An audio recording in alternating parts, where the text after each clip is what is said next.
ರಾಮಾನುಜದಯಾ ಪಾತ್ರಂ ಜ್ಞಾನವೈರಾಗ್ಯಭೂಷಣಂ ಶ್ರೀಮದ್ವೆಂಕಟನಾಥಾರ್ಯಂ ವಂದೇ ವೇದಾಂತದೇಶಿಕಂ. ಹರಿ ಓಂ. ನಾನು ವಸುಧಾ. ಎಲ್ಲರಿಗೂ ನಮಸ್ಕಾರ. ಶ್ರೀ ಪಾದುಕಾ ಸಹಸ್ರ 68, ಪ್ರಭಾವ ಪದ್ಧತಿ 38. ಈ ದಿನದ ಪದ್ಯ ಹೀಗಿದೆ. ಮಧುವೈರಿ ಪರಿಗ್ರಹೇಶು ನಿತ್ಯಂ ಕ್ಷಮಯಾ ತ್ವಂ ಮಣಿಪಾದುಕೆ ಸಮೇತ ತದಪಿ ಕ್ಷಮಸೇ ನ ಕಿಂ ಪರೇಶಾಂ ತ್ರಿದಶಾಧೀಶ್ವರ ಶೇಖರೇ ನಿವೇಶು. ರತ್ನಮಣಿ ಪಾದುಕೆಯೇ, ಮಧುವೆಂಬ ರಾಕ್ಷಸನ ವೈರಿಯಾದ ಭಗವಂತನ ಸ್ವಂತ ವಸ್ತುಗಳಲ್ಲಿ ಯಾವಾಗಲೂ ಸಹನಶೀಲಳಾದ ಭೂಮಿಯೊಂದಿಗೆ ಇರುವ ನೀನು ಏಕೆ ನಿನ್ನ ವಿನಃ ಬೇರೆಯವರನ್ನು ದೇವತೆಗಳ ಮಂಚೂಣಿಯಲ್ಲಿರುವವರು ತಲೆಯ ಮೇಲೆ ಇಟ್ಟುಕೊಳ್ಳುವುದನ್ನು ಸಹಿಸಲಾರೆ ಎಂದಿದ್ದಾರೆ. ಎಂದರೆ, ಅಮ್ಮ ಮಣಿಪಾದುಕೆಯೇ, ಸದಾ ಭೂಮಿಯ ಜೊತೆಯಲ್ಲಿದ್ದು ಅವಳ ಸಹನಶೀಲತ್ವವನ್ನೇ ಪಡೆದಿದ್ದರೂ ದೇವತೆಗಳು ಭಕ್ತರು ತಮ್ಮ ತಲೆಯ ಮೇಲೆ ನಿನ್ನನ್ನಲ್ಲದೆ ಬೇರೆ ಯಾವ ಭಗವಂತನ ಆಯುಧ ಆಭರಣಗಳನ್ನು ಇಟ್ಟರೂ ನೀನು ಸಹಿಸಿಕೊಳ್ಳುವುದಿಲ್ಲವಲ್ಲ, ಏಕೆ ಎಂದು ಕೇಳಿದ್ದಾರೆ. ಭಗವಂತನಾದ ಶ್ರೀಹರಿಗೆ, ಶ್ರೀಮನ್ನಾರಾಯಣನಿಗೆ ಪಾಂಚಜನ್ಯವೆಂಬ ಶಂಖವು, ಸುದರ್ಶನವೆಂಬ ಚಕ್ರವು, ನಂದಕಿ ಎಂಬ ಖಡ್ಗವು, ಶಾರ್ಂಗವೆಂಬ ಧನುಸ್ಸು, ಕೌಮೋದಕಿ ಎಂಬ ಗದೆಯು ಆಯುಧಗಳಾದರೆ, ಕೌಸ್ತುಭಮಣಿಯು, ವೈಜಯಂತಿ ಮಾಲೆಯು, ತುಳಸಿ ಮಾಲೆಯು, ಶ್ರೀವತ್ಸಾಂಕವೆಂಬ ಚಿಹ್ನವು, ನವರತ್ನ ಖಚಿತವಾದ ಪಾದುಕೆಯು ಆಭರಣಗಳಾಗಿವೆ. ಇವುಗಳಲ್ಲಿ ಪಾದುಕೆಯು ಯಾವಾಗಲೂ ಸಹನೆಗೆ ಹೆಸರಾದ ಭೂಮಿಯ ಸಂಸರ್ಗದಲ್ಲಿ ಇರುವವಳು. ಪಾದುಕಾದೇವಿಯು ಸಹನಶೀಲಳೇ ಆಗಿದ್ದಾಳೆ. ಆದರೂ ಅಮ್ಮ ಮಣಿಪಾದುಕೆಯೇ, ನೀನೇಕೆ ಭಗವಂತನ ಇತರ ಆಭರಣಗಳು ದೇವತೆಗಳ ತಲೆಯ ಮೇಲೆ ಇಡುವುದನ್ನು ಸಹಿಸಲಾಗದೆ ಎಲ್ಲರಿಗಿಂತ ಮೊದಲು ಬಂದು ದೇವತೆಗಳ ಮತ್ತು ಭಕ್ತರ ತಲೆಯ ಮೇಲೆ ಕುಳಿತು ಬಿಡುತ್ತೀಯಾ? ಆ ಜಾಗವನ್ನು ಯಾರಿಗೂ ಬಿಟ್ಟುಕೊಡುವುದಿಲ್ಲವಲ್ಲ ಎಂದಿದ್ದಾರೆ ಶ್ರೀ ವೇದಾಂತ ದೇಶಿಕರು. ಪಾದುಕಾದೇವಿಯು ಹೊಟ್ಟೆಗಿಚ್ಚಿನವಳಲ್ಲ. ಆದರೂ ಏಕೆ ಈ ಅಸಹನೆ ಎಂದರೆ, ಭಕ್ತರನ್ನು ಮೊದಲು ಹಾಗೂ ಯಾವಾಗಲೂ ಕಟಾಕ್ಷಿಸುವ ತುಡಿತ ಪಾದುಕಾದೇವಿಗೆ. ದೇವಸ್ಥಾನಗಳಲ್ಲೂ ಅಷ್ಟೇ, ಭಕ್ತಜನರು ತೀರ್ಥ ಪ್ರಸಾದಗಳನ್ನು ಸ್ವೀಕರಿಸುವ ಮೊದಲೇ ದೇವರಿಗೆ ನಮಿಸಿದಾಗ ಬಾಗಿದ ತಲೆಯ ಮೇಲೆ ಅರ್ಚಕರು ಮೊದಲು ಶಟಾರಿಯನ್ನು ಇಡುತ್ತಾರೆ, ನಂತರ ತೀರ್ಥಪ್ರಸಾದಗಳನ್ನು ಕೊಡುತ್ತಾರೆ. ಭಗವಂತನ ಪಾದಗಳನ್ನು ತಲೆಯ ಮೇಲಿಟ್ಟುಕೊಳ್ಳುವ ಪುಣ್ಯದಿಂದ ಭಕ್ತರು ವಂಚಿತರಾಗಬಾರದು ಎಂದು ಈ ಅಸಹನೆ ಮತ್ತು ತುಡಿತ ಮತ್ತು ತ್ವರೆ ಪಾದುಕಾದೇವಿಗೆ. ಭರತನು ಶ್ರೀರಾಮನ ಪಾದುಕೆಗಳನ್ನು ಶ್ರೀರಾಮನ ಪಾದವೇ ಎಂದು ಭಾವಿಸಿ ತಂದನು, ಸಿಂಹಾಸನದ ಮೇಲೆ ಕೂಡಿಸಿದನು. ಅಯೋಧ್ಯೆಯ ಜನರೂ ಅಷ್ಟೇ 14 ವರ್ಷಗಳ ಕಾಲ ಶ್ರೀರಾಮನ ಪಾದುಕೆಯನ್ನೇ ರಾಮನ ಪಾದಗಳೆಂದು ಭಾವಿಸಿ ನಡೆದುಕೊಂಡರು.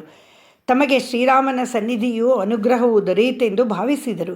ಅದೇ ರೀತಿ ಪಾದುಕಾದೇವಿಯು ಅಥವಾ ಶಟಾರಿಯ ರೂಪದಲ್ಲಿರುವ ನಮ್ಮಾಳ್ವಾರರು ಭಗವಂತನ ಪಾದಗಳಿಗೆ ಸಮವೇ ಆಗಿದ್ದಾರೆ. ಅಂದರೆ ಭಗವಂತನ ಪಾದರಕ್ಷೆಗಳು ದೇವತೆಗಳ ಮತ್ತು ಭಕ್ತರ ಶಿರಸ್ಸನ್ನು ತಾಗಿದರೆ ಭಗವಂತನ ಅನುಗ್ರಹ ದೊರೆತಂತೆಯೇ. ಅದಕ್ಕೆ ಪಾದುಕಾದೇವಿ ಆ ಜಾಗವನ್ನು ಬೇರೆಯವರಿಗೆ ಬಿಟ್ಟುಕೊಡದೆ ತುಡಿತದಿಂದ ಓಡಿ ಬರುತ್ತಾಳೆ. ಭಕ್ತರ ತಲೆಯ ಮೇಲೆ ಕುಳಿತು ಅನುಗ್ರಹಿಸುತ್ತಾಳೆ. ಹೀಗೆಂದು ಹೇಳಿದ್ದಾರೆ ಶ್ರೀ ವೇದಾಂತ ದೇಶಿಕರು ಈ ಪದ್ಯದಲ್ಲಿ. ಅಪಾರ ಸಹನೆ ಇದ್ದ ಮಹಾಮಹಿಮರುಗಳು ಸಹ ಕೆಲವೊಂದು ಸಂದರ್ಭದಲ್ಲಿ ಸಹನೆಯನ್ನು ಕಳೆದುಕೊಳ್ಳುತ್ತಾರೆ. ತನ್ನ ಪ್ರೀತಿಯ ಮಲತಾಯಿ ಕೈಕೇಯಿ ಚಂದ್ರನನ್ನು ತೋರಿಸಿ ರಮಿಸುತ್ತಾ ಊಟ ಮಾಡಿಸುತ್ತಿದ್ದವಳು, ಕೈತುತ್ತು ಹಾಕಿ ತಬ್ಬಿ ಮುದ್ದಾಡಿದ್ದವಳು, ಪ್ರೀತಿಯಿಂದ ರಾಮಚಂದ್ರ ಎಂದು ಕರೆಯುತ್ತಿದ್ದವಳು ಒಂದು ದಿನ ದಿಢೀರನೆ 14 ವರ್ಷ ಕಾಡಿಗೆ ಹೋಗು ಎಂದಾಗ ಸಹನೆ ಕಳೆದುಕೊಳ್ಳಲಿಲ್ಲ ಶ್ರೀರಾಮ. ಅವಳಿಗೆ ತಲೆಬಾಗಿ ನಮಸ್ಕರಿಸಿ ಕಾಡಿಗೆ ಹೊರಟು ಬಿಟ್ಟ. ಮುಂದೆ ಸುಗ್ರೀವನು ಶ್ರೀರಾಮನ ಸಾಮರ್ಥ್ಯವನ್ನು ಅರಿಯದೆ ಅನುಮಾನ ಪಟ್ಟು, ಎಲ್ಲಿ ಈ ಸಾಲವೃಕ್ಷ ಭೇದಿಸಿ ತೋರಿಸು ಎಂದಾಗ ಸಮಾಧಾನದಿಂದಲೇ 7 ಸಾಲು ವೃಕ್ಷಗಳನ್ನು ಒಮ್ಮೆಗೆ ಒಂದೇ ಬಾಣದಿಂದ ಭೇದಿಸಿ ತನ್ನ ಅಂಗುಷ್ಟದಿಂದ ದುಂದುಬಿಯ ಮಹಾ ಕಳೇಬರವನ್ನು ದೂರಕ್ಕೆ ಚಿಮ್ಮಿ ತನ್ನ ಸಾಮರ್ಥ್ಯವನ್ನು ತೋರಿಸಿದವನು ಶ್ರೀರಾಮ. ತನಗೆ ಅವಮಾನವಾಗುವ ಸಂದರ್ಭದಲ್ಲೂ ಸಹನೆ ಕಳೆದುಕೊಳ್ಳಲಿಲ್ಲ. ಮುಂದೆ ಮೊದಲನೆಯ ದಿನದ ನೇರ ಯುದ್ಧದಲ್ಲಿ ರಾವಣ ಸೋತು ರಥ, ಸಾರಥಿ, ಕುದುರೆ, ಶಸ್ತ್ರಗಳನ್ನೆಲ್ಲ ಕಳೆದುಕೊಂಡು ಸೀತೆಯನ್ನು ಕದ್ದ ಕಳ್ಳ ರಾವಣ ನಿಶಸ್ತ್ರನಾಗಿ ಅಸಹಾಯಕನಾಗಿ ತನ್ನ ಮುಂದೆ ನಿಂತಾಗಲೂ ಶ್ರೀರಾಮ ತನ್ನ ಸಮಾಧಾನವನ್ನು ಕಳೆದುಕೊಳ್ಳಲಿಲ್ಲ. ಈಗ ಹೋಗು, ನಾಳೆ ಬಾ ಎಂದು ಬಿಟ್ಟ. ಆದರೆ ಶೂರ್ಪಣಖಿ ಸೀತೆಯನ್ನೇ ನುಂಗಲು ಮುಂದಾದಾಗ ಸಹನೆ ಕಳೆದುಕೊಂಡು ಬಿಟ್ಟ ಶ್ರೀರಾಮ. ತನ್ನ ಪ್ರಾಣಪ್ರಿಯಳಾದ ಸೀತೆಗೆ ಆಪತ್ತು ಬಂದು ಅವಳು ತರತರ ನಡುಗುತ್ತಿರುವುದನ್ನು ನೋಡಿದಾಗ ಲಕ್ಷ್ಮಣ ಶೂರ್ಪಣಖಿಯ ಮೂಗು ಕಿವಿಗಳನ್ನು ಕೊಯ್ದು ಬಿಡು ಎಂದು ಆಜ್ಞಾಪಿಸಿದ. 13 ವರ್ಷಗಳ ಕಾಲ ಕಾಡು ಮೇಡು ಅಲೆದು ಹುಡುಕಿ ಋಷಿಗಳಿಗೆ ಕಿರುಕುಳ ಕೊಡುತ್ತಿದ್ದ ಒಬ್ಬೊಬ್ಬ ರಾಕ್ಷಸನನ್ನು ಯಮಸದನಕ್ಕೆ ಅಟ್ಟುತ್ತಿದ್ದರು ರಾಮಲಕ್ಷ್ಮಣರು ಜಂಟಿಯಾಗಿ. ಆದರೆ ಕರದೂಷಣ, ತ್ರಿಶಿರ ಎಂಬ 14,000 ರಾಕ್ಷಸರು ಒಟ್ಟಾಗಿ ಬಂದಾಗ ಲಕ್ಷ್ಮಣನಿಗೆ ಶ್ರೀರಾಮನು, ನಾನೊಬ್ಬನೇ ಯುದ್ಧ ಮಾಡುತ್ತೇನೆ, ನೀನು ಸೀತೆಯನ್ನು ನೋಡಿಕೋ ಎಂದು ಹೇಳಿ ಶ್ರೀರಾಮನು ಯುದ್ಧಕ್ಕೆ ನಿಂತನು. ಋಷಿ ಮುನಿಗಳಿಗೆ ವಿಪರೀತ ಕಾಟ ಕೊಡುತ್ತಿದ್ದ 14,000 ಭಯೋತ್ಪಾದಕ ದುಷ್ಟ ರಾಕ್ಷಸರು ಒಟ್ಟಾಗಿ ಬಂದು ಮುಂದೆ ನಿಂತಾಗ ತನ್ನೆಲ್ಲ ಸಹನೆ ಕಳೆದುಕೊಂಡು ಒಬ್ಬನೇ ಶ್ರೀರಾಮನು ಎಲ್ಲರನ್ನೂ ಮುಗಿಸಿಬಿಟ್ಟನು. ಶ್ರೀರಾಮನು ತನ್ನ ಬದುಕಿನುದ್ದಕ್ಕೂ ಹೆಜ್ಜೆ ಹೆಜ್ಜೆಗೂ ಶರಣಾಗತರನ್ನು ರಕ್ಷಿಸಲು ಯಾರಿಗೂ ಬಿಡದೆ ತಾನೇ ಮುಂದಾಳಾಗಿ ನಿಂತಿದ್ದನು. ಅದೇ ಪಾಠ ಅವನ ಪಾದುಕೆಯು ಅವನಿಂದ ಕಲಿತಿರಬೇಕು. ಶ್ರೀ ಮಹಾವಿಷ್ಣುವಿನ ಆಯುಧಗಳಾದ ಶಂಖ ಚಕ್ರ ಸಾರಂಗಗಳಿಗೆ ಅವಕಾಶವೇ ಕೊಡದೆ ತಾನೇ ಮುಂದಾಗಿ ಬಂದು ಶ್ರೀಮನ್ನಾರಾಯಣನ ಬಾಗಿದ ಭಕ್ತರ ತಲೆಯ ಮೇಲೆ ಶಟಾರಿಯಾಗಿ ನಿಂತು ಭಕ್ತರನ್ನು ಭಗವಂತನಿಗೆ ಜೋಡಿಸುವ ಅದ್ವಿತೀಯ ಕೆಲಸ ಮಾಡುತ್ತಿದ್ದಾಳೆ ಎಂದು ಹೇಳುತ್ತಿದ್ದಾರೆ ವೇದಾಂತ ದೇಶಿಕರು. ಕೃಷ್ಣಾವತಾರದಲ್ಲೂ ಅಷ್ಟೇ ಯುದ್ಧ ತಪ್ಪಿಸುವುದಕ್ಕಾಗಿ, ಜನರ ಕ್ಷೇಮಕ್ಕಾಗಿ ತಾನೇ ದೂತನಾಗಿ ಕೌರವರ ಬಳಿ ಹೋದ. ಶಸ್ತ್ರ ಹಿಡಿಯದಿದ್ದರೂ ಯುದ್ಧದಲ್ಲಿ ಅರ್ಜುನನ ರಥ ಓಡಿಸುವವನಾಗಿ ಮುಂದೆ ನಿಂತು ಪಾಂಡವರನ್ನು ಕಾಪಾಡಿದ. ಜಗದ್ರಕ್ಷಕನೂ ಸರ್ವವ್ಯಾಪಿಯೂ ಸರ್ವಾಂತರಾತ್ಮನೂ ಆದ ಭಗವಂತನಿಗೆ ಸಾರಥಿಯ ಕೆಲಸ, ದೂತನ ಕೆಲಸ ಮಾಡಬೇಕಾಯಿತು ಭಕ್ತರಿಗಾಗಿ.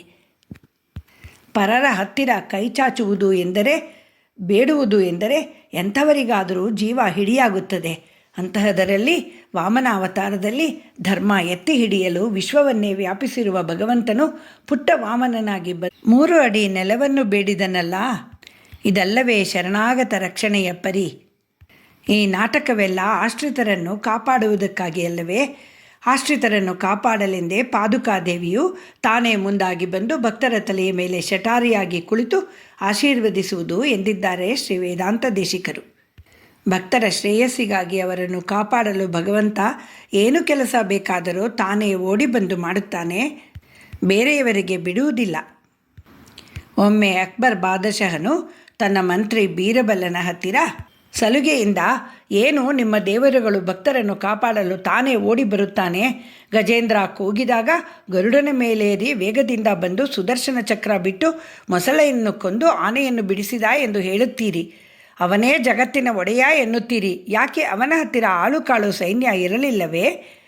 ಗಜೇಂದ್ರನನ್ನು ಕಾಪಾಡಲು ಅವರಿಗೆ ಆಜ್ಞೆ ಕೊಡಲು ಆಗುತ್ತಿರಲಿಲ್ಲವೇ ಎಂದು ತಮಾಷೆ ಮಾಡಿದ.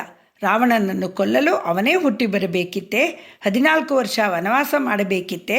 ಪ್ರಹ್ಲಾದನನ್ನು ಕಾಪಾಡಲು ಕಂಬವನ್ನು ಸೀಳಿ ಬರಬೇಕಿತ್ತೆ? ಹಿರಣ್ಯಕಶಿಪುವನ್ನು ಕೊಂದು ಪ್ರಹ್ಲಾದನನ್ನು ಕಾಪಾಡಲು ಸ್ವತಃ ಅಷ್ಟು ಕಷ್ಟಪಡಬೇಕಿತ್ತೆ ಎಂದು ನಗೆಯಾಡಿದ್ದನು. ಬೀರಬಲನಿಗೆ ಸಿಟ್ಟು ಬಂದರೂ 2 ದಿನ ಸುಮ್ಮನೆ ಇದ್ದ. ನಂತರ ಒಂದು ದಿನ ಉದ್ಯಾನವನದಲ್ಲಿ ಕೊಳದ ಬಳಿ ಅಕ್ಬರ್ ಬೀರಬಲ್ ಇಬ್ಬರು ವಾಕಿಂಗ್ ಮಾಡುತ್ತಿದ್ದಾಗ ಜೊತೆಯಲ್ಲಿದ್ದ ಅಕ್ಬರನ ಪುಟ್ಟ 4-5 ವರ್ಷದ ಮಗನನ್ನು ಬೀರಬಲ ಕೊಳಕ್ಕೆ ತಳ್ಳಿಬಿಟ್ಟ. ಅಯ್ಯೋ, ರಾಜಕುಮಾರ ನೀರಿಗೆ ಬಿದ್ದು ಬಿಟ್ಟರು ಎಂದು ಜೋರಾಗಿ ಕೂಗಿಕೊಂಡ. ಈ ಮಾತು ಕೇಳಿದ್ದೇ ತಡ ಅಕ್ಬರ್ ಹಿಂದು ಮುಂದೆ ನೋಡದೆ ನೀರಿಗೆ ಬಿದ್ದು ಮಗನನ್ನು ಎತ್ತಿಕೊಂಡು ಮೇಲೆ ಬಂದನು. ಪೂರ್ತಿ ಒದ್ದೆಯಾಗಿ ನಡುಗುತ್ತಿದ್ದ ಅಕ್ಬರನನ್ನು ನೋಡಿ ಬೀರಬಲ್ಲನು, ಜಹಪಾನ, ಕೊಳದ ಸುತ್ತಮುತ್ತ ಅಷ್ಟು ಜನ ಕಾವಲುಗಾರರು ನಿಂತಿದ್ದಾರೆ, ನೀವೇ ಕೊಳಕ್ಕೆ ಹಾರಿ ಮಗುವನ್ನು ಎತ್ತಿಕೊಂಡು ಬರಬೇಕಿತ್ತೆ? ಮಗುವಿಗೆ ಈಜು ಬರುತ್ತೆ, ಕೊಳದಲ್ಲಿ ಆಳವೂ ಇಲ್ಲ, ಇದಕ್ಕಾಗಿ ನೀವು ಇಷ್ಟು ಶ್ರಮ ಪಡಬೇಕಿತ್ತೆ ಎಂದನು. ಮುಂದೊಂದು ದಿನ ಅವನು ಅಕ್ಬರನಿಗೆ, ನೀವು ಮಾಡಿದ್ದು ಸರಿ ಎಂದಾದರೆ ನಮ್ಮ ದೇವರು ಮಾಡಿದ್ದು ಸರಿ ಎಂದು ಹೇಳಿದ. ನಮ್ಮನ್ನು ಭಗವಂತನಿಗೆ ಅಥವಾ ಗುರುಗಳಿಗೆ ಒಪ್ಪಿಸಿಬಿಟ್ಟರೆ ಅವರು ನಮ್ಮ ರಕ್ಷಣೆಯ ಹೊಣೆ ಹೊರುತ್ತಾರೆ. ಹೀಗೆಂದು ಪೇಜಾವರ ಮಠದ ಶ್ರೀ ಶ್ರೀ ವಿಶ್ವೇಶ್ವರ ತೀರ್ಥಪಾದರು ಹೇಳುತ್ತಿದ್ದರು. ಇದಕ್ಕೆ ಸಾಕ್ಷಿಯಾಗಿ ಅವರ ಜೀವನದಲ್ಲಿ ನಡೆದ ಒಂದು ಘಟನೆಯನ್ನು ಅವರ ಶಿಷ್ಯರುಗಳು ಹೇಳುತ್ತಾರೆ. ಈಗ ಕೆಲವು ವರ್ಷಗಳ ಹಿಂದೆ ನಿಜವಾಗಿ ನಡೆದ ಘಟನೆ ಇದು. ಪೇಜಾವರ ಮಠದಲ್ಲಿ ಶ್ರೀ ಪ್ರಾಣದೇವರ ಗುಡಿಯಲ್ಲಿ ಪೂಜೆ ಮಾಡುತ್ತಿದ್ದ ಪೂಜಾರಿ ವಿನಾಯಕ ಭಟ್ಟರಿಗೆ ಸ್ಕೂಟರ್ನಲ್ಲಿ ಹೋಗುತ್ತಿದ್ದಾಗ ಒಂದು ಭಾರಿ ಆಕ್ಸಿಡೆಂಟ್ ಆಯಿತು. ಹಿಂದೆ ಕುಳಿತಿದ್ದ ಅವರ ತಮ್ಮ ಸ್ಥಳದಲ್ಲೇ ಮೃತಪಟ್ಟಿದ್ದರು. ವಿನಾಯಕ ಭಟ್ಟರನ್ನು ತೀವ್ರವಾದ ಗಾಯಗಳೊಂದಿಗೆ ಆಸ್ಪತ್ರೆಗೆ ಸೇರಿಸಲಾಯಿತು. ಅವರ ಮೆದುಳಿಗೆ ಬಹಳ ಏಟು ಬಿದ್ದಿದ್ದರಿಂದ ಅವರು ಕೋಮಾಗೆ ಹೋಗಿಬಿಟ್ಟರು. ವೈದ್ಯರು ಮಾಡುವ ಪ್ರಯತ್ನವನ್ನೆಲ್ಲ ಮಾಡಿ ಇನ್ನೂ ಇವರಿಗೆ ಪ್ರಜ್ಞೆ ಬರುವ ಪರಿಸ್ಥಿತಿ ಇಲ್ಲ, ಇನ್ನು 10 ಅಥವಾ 20 ವರ್ಷಗಳ ಬೇಕಾದರೂ ಹೀಗೆ ಕೋಮಾದಲ್ಲಿ ಉಳಿಯಬಹುದು, ಮನೆಗೆ ಕರೆದುಕೊಂಡು ಹೋಗಿ ಎಂದು ಬಿಟ್ಟರು. ಆಗ ಶ್ರೀ ಶ್ರೀ ವಿಶ್ವೇಶ್ವರ ತೀರ್ಥರು ತಾವೇ ಮುಂದೆ ಬಂದು ಅವನನ್ನು ಮನೆಗೆ ಕಳಿಸದೆ ಮಠಕ್ಕೆ ಕರೆತಂದರು. ತಾವೇ ನಿಂತು ಅವನ ಯೋಗಕ್ಷೇಮಕ್ಕೆ ಎಲ್ಲ ಏರ್ಪಾಡು ಮಾಡಿದರು. ಅಷ್ಟೇ ಅಲ್ಲ, ಪ್ರತಿದಿನ ತಪ್ಪದೆ ಊಟಕ್ಕೆ ಮೊದಲು ಅವನ ಬಳಿ ಕುಳಿತು ವಿಷ್ಣು ಸಹಸ್ರನಾಮ ಪಾರಾಯಣ ಮಾಡುತ್ತಿದ್ದರು ಮತ್ತು 10 ನಿಮಿಷಗಳ ಕಾಲ ಅವನ ಹಣೆಯ ಮೇಲೆ ಕೈಯಿಟ್ಟು ಶ್ರೀಮನ್ನಾರಾಯಣ ಶ್ರೀಮನ್ನಾರಾಯಣ ಶ್ರೀಮನ್ನಾರಾಯಣ ಎಂದು ಸತತವಾಗಿ ಹೇಳುತ್ತಿದ್ದರು. ಶಿಷ್ಯರೆಲ್ಲ ಇದು ಬೇಕಿತ್ತಾ, ಇದೇನು ಹುಚ್ಚು ಎಂದು ಮಾತನಾಡಿಕೊಳ್ಳುತ್ತಿದ್ದರಂತೆ. ಆದರೆ ಭಗವಂತ ಗುರುಗಳ ಪ್ರಾರ್ಥನೆಗೆ ಓಗೊಟ್ಟಿದ್ದ. 10ನೇ ದಿನ ವಿನಾಯಕ ಭಟ್ಟರು ಕಣ್ಣು ಮುಚ್ಚಿರುವ ಹಾಗೆಯೇ ಹರಿವಾಯುಸ್ತುತಿ ಹೇಳಿದ್ದರು. ಮಾರನೆಯ ದಿನ ಕಣ್ಣು ಬಿಟ್ಟು ಹೆಂಡತಿ, ಮಗು, ತಂದೆ ತಾಯಿಗಳನ್ನು ಗುರುತು ಹಿಡಿದರು. ಬೇಗನೆ ಚೇತರಿಸಿಕೊಂಡು ಮರಳಿ ಬದುಕು ಪಡೆದರು. ಭಗವಂತನ ಹಾಗೆ ಗುರುವು ತನ್ನ ಶಿಷ್ಯರನ್ನು ಕಾಪಾಡುತ್ತಾನೆ. ಭಗವಂತನ ಕಾಲಿಗೆ ಆಭರಣವಾಗಿರುವ ಶ್ರೀ ಪಾದುಕಾ ದೇವಿಯು ಬೇರೆ ಆಭರಣಗಳಿಗೆ ಅವಕಾಶ ಕೊಡದೆ ತಾನೇ ಮುಂದೆ ನಿಂತು ಭಕ್ತರನ್ನು ಕಾಪಾಡುತ್ತಾಳೆ. ಅದೇ ರೀತಿ ಶಟಾರಿಯ ರೂಪದಲ್ಲಿರುವ ನಮ್ಮ ಆಳ್ವಾರರು ಸಹ ಬೇರೆ ಎಲ್ಲ ಆಳ್ವಾರುಗಳಿಗೂ ಆ ಜಾಗ ಬಿಟ್ಟುಕೊಡದೆ ತಾವೇ ತಮ್ಮ ಶಿಷ್ಯರ ರಕ್ಷಣೆಗೆ ಶಟಾರಿಯ ರೂಪದಲ್ಲಿ ಭಗವಂತನ ಜೊತೆ ಜೋಡಿಸಲು ನಿಂತಿದ್ದಾರೆ ಎಂದು ಹೇಳಿದ್ದಾರೆ ಶ್ರೀ ವೇದಾಂತ ದೇಶಿಕರು. ಭಗವಂತನ ಪಾದುಕೆ ಹೊತ್ತಿರುವ ಪಾದುಕಾ ದೇವಿಗೂ ನಮ್ಮನ್ನು ಕೈ ಹಿಡಿದು ನಡೆಸುವಂತಹ ಗುರುಗಳಿಗೂ ಶರಣಾಗತರಾಗಿ ನಿಮ್ಮನ್ನು ಕಾಪಾಡಿಕೊಳ್ಳಿ ಎಂದಿದ್ದಾರೆ ಶ್ರೀ ವೇದಾಂತ ದೇಶಿಕರು. ಶ್ರೀ ರಂಗಮಣಿ ಪಾದುಕಾಭ್ಯಾಂ ನಮಃ. ಶ್ರೀ ನಿಗಮಾಂತ ಮಹಾದೇಶಿಕಾಯ ನಮಃ.